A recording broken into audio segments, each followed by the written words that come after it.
Hi there. Meyers and 5 rules of the dagger.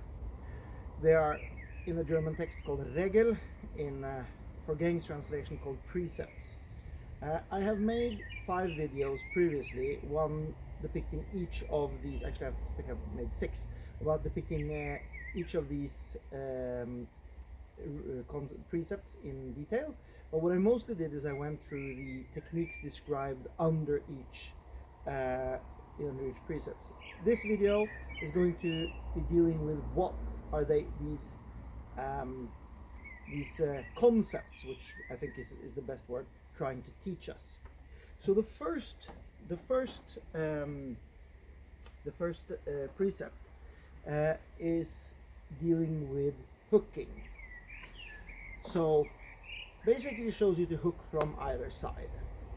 The point here is, because the techniques that are illustrated, they are just expressions of that concept. We have to realize that the precepts are not actually techniques in and of themselves. The techniques described thereunder are just made to illustrate the concept. So what does hooking provide us with? Well, it provides us with an alternative way of blocking. But more than that, it's actually perhaps the easiest way of blocking. More than that, it teaches us that we can exchange blocking for hooking for any of the blocks described in the manual. If you think about it, what sets the horizontal blocks in Meyer off from the hooking is basically that hooking is based on an overbind, to use Ted Elsner's word. I come from above his attack, whereas these are made when you come from below. So that's basically the difference, and afterwards they turn into hooks, both of them. So they are, except for that, very, very similar.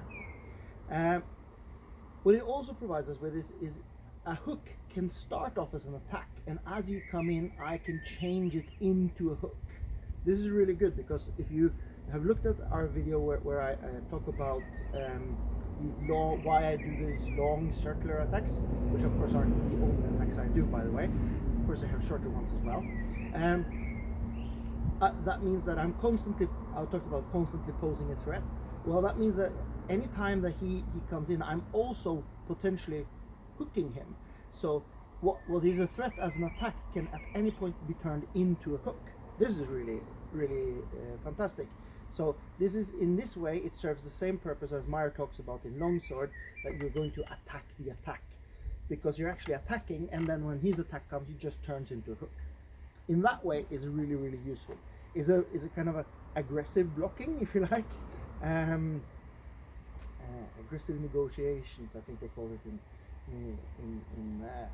Star Wars. Yeah. Okay, so that's the precept of the first precept, hooking, dealing with the opponent's weapon, because that is your main goal. You have to control your opponent's weapon before you enter into your opponent. And also sometimes you have to control your opponent's weapon when exiting. So hooking is a great way of doing that. The most obvious ways of hooking are from either side, but you can technically also do it here, and it lends you into kind of changing and passing. It also allows you to change the side. So if an attack is coming here and you hook it, you can change it so that you are from the inside to the outside, which is also a really useful thing, because it's always safer to be on the outside. Okay. Second precept. Second precept deals with avoiding the bind. Now, the 3 first precepts are, in my opinion, the most interesting. The last 2 ones, I understand why they're there. They deal with very specific situations, less common, kind of substantial, circumstantial. So, okay, the second precept deals with avoiding the bind, and this relates to, if you've seen this in Ted Elsner's videos about the rules from the Rostock manual.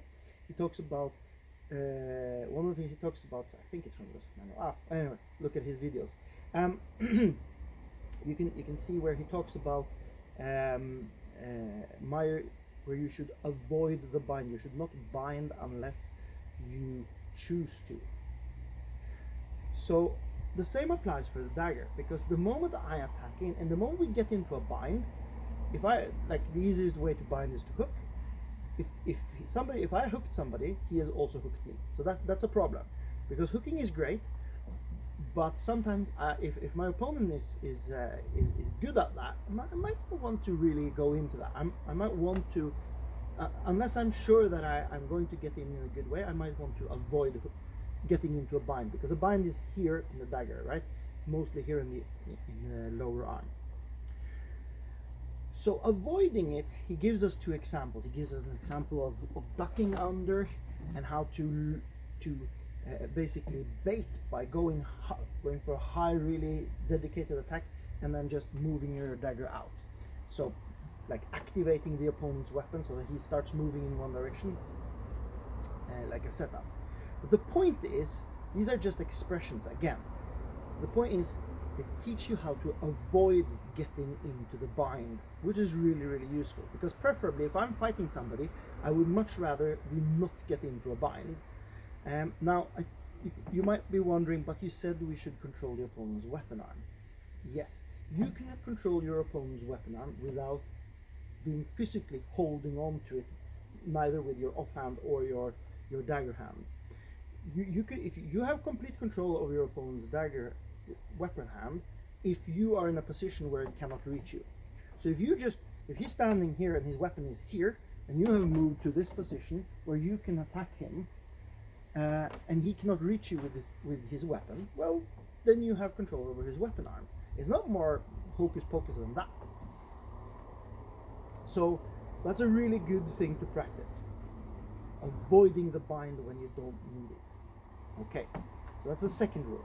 The third rule is it deals with it's called one, or it's not called, I have called it, one hand follows the other.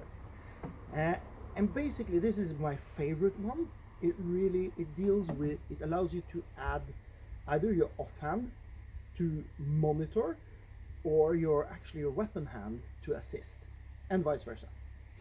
So basically this means that anytime I do a technique and I feel that I should reinforce it with my offhand, and it isn't described in the manual, I can do so. I'm free to do so, because it says you can do this with your offhand. You should always follow. It also means that if I'm blocking with my offhand, I can go in and reinforce this with my dagger hand, either with the point of it or here. I can go over, change all of these things. And also, as mentioned, monitoring. So very often if I'm threatening my opponent, that means I kind of want to know where my opponent's weapon is. So even if I don't really have established full control of it, I might want to touch the opponent's weapon arm to know where it is. Because the moment I know where it is, I can potentially control it at any point. If I don't have physical contact with it, it's much harder to control. It's similar to film, right? So this is something really useful. And when I've watched, like especially the Exiles, Marty Barryman and Luke Ireland, they showed a lot of Fiore's dagger, and as I understand Fiore, one of the main features is that he wants to always block and attack at the same time. I think that's not misrepresenting Fiore in any way, but anyway, because of one hand follows the other, Meyer actually opens up for that to be the case at any point. He just says you don't have to, but at any point you need to, you add the other hand. So he adds this option, but he's like a bit less dogmatic. He doesn't say you always should do this. He says you can do this when it's necessary, and that's really sensible, because blocking and attacking at the same time is sometimes really, really useful. Okay, so those are the three main ones. If you have these three rules, in addition to studying the guards and through the guards getting the attacks, I would say that this is where Meyer's dagger kind of starts forming into a proper system of dagger fighting. Before that, if you don't like go deeply into these, then what you might end up with is just a collection of techniques. And that's a shame, because it really isn't. It really is a complete system of dagger fighting. Personally, I'm mostly interested in the dagger on dagger part. I'm not terribly interested in the unarmed versus dagger part.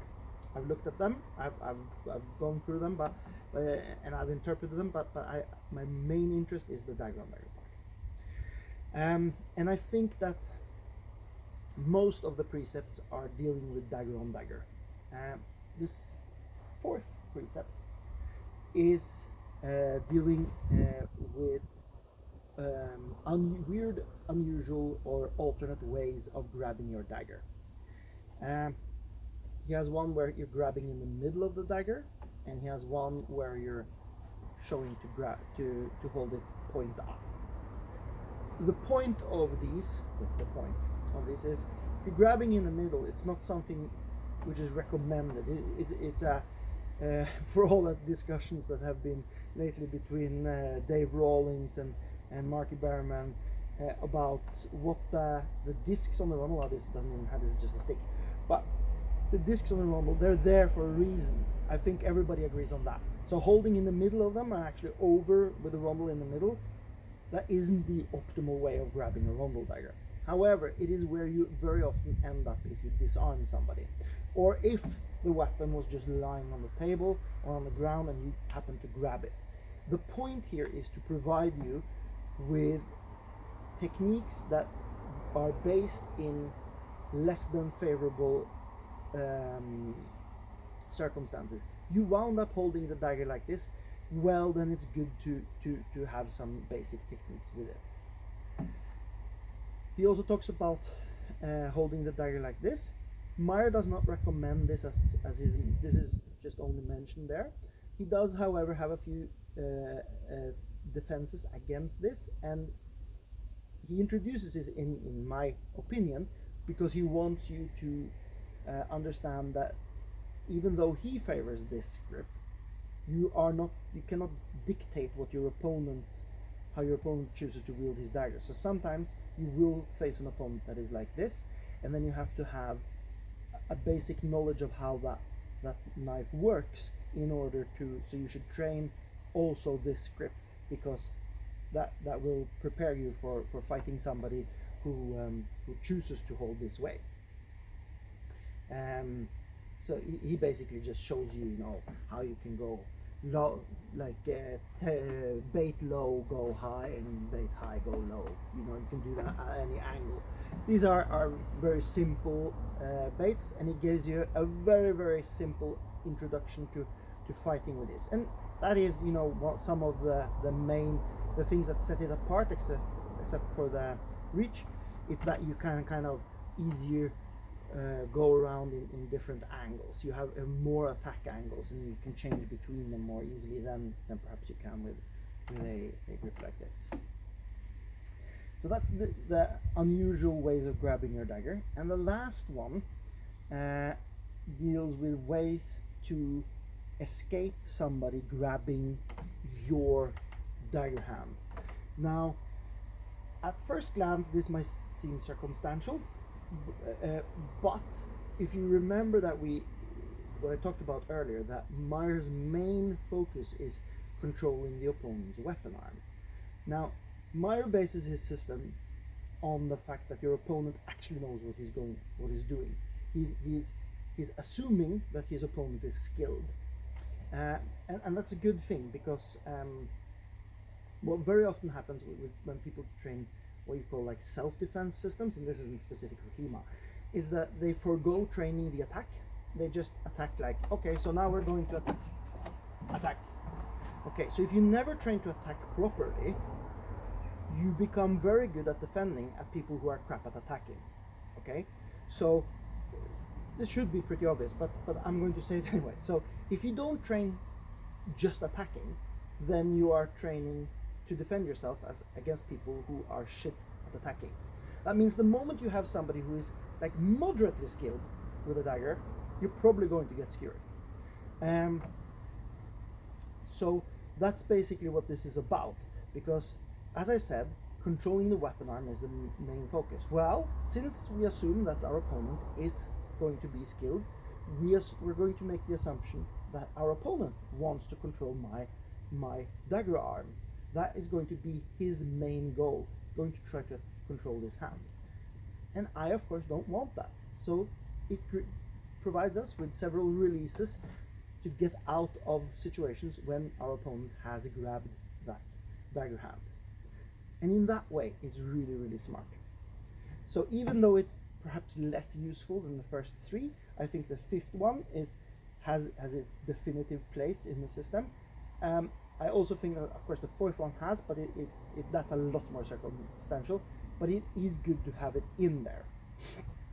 So in conclusion, the 5 precepts, if you study them in depth beyond just the simple techniques that are described therein, and as I said, I'll link my interpretations of these techniques below, then you are starting to get an idea of the whole system. These, in my opinion, these 5 rules, together with this understanding the guards, and through them understanding the attacks, it will start giving you an idea of the shape of the whole system. So my suggestion is, if you're interested in Meyers dagger, start delving into these deeply, because that's where the gold is. The techniques in themselves, they're okay, there's nothing wrong with them, but on their own, especially aside from the rest of the system, of course you need the body mechanics and everything from the rest of the system, but on their own they tend to be a bit weaker. Meyers system is one coherent system, from the longsword, the rapier, the dusak, the pike, the halberd, the wrestling, the dagger. Everything ties together. So if you find something that is written in one part, it will probably be useful in the other weapons. For example, Meyers' principle of provoker, taker, hitter from I think it's from the dusak, where you like start provoke a reaction, take that one and go in and thrust. That could be one possible way of using rule number 2, right? I'm provoking him to get a reaction. The moment the reaction comes, I grab that hand and I go into thrust. Then I have done provoker, taker, hitter. Right? So that would be one way of doing it. So all these things tie together. Okay, I hope you found this interesting. And thank you for watching. Bye-bye.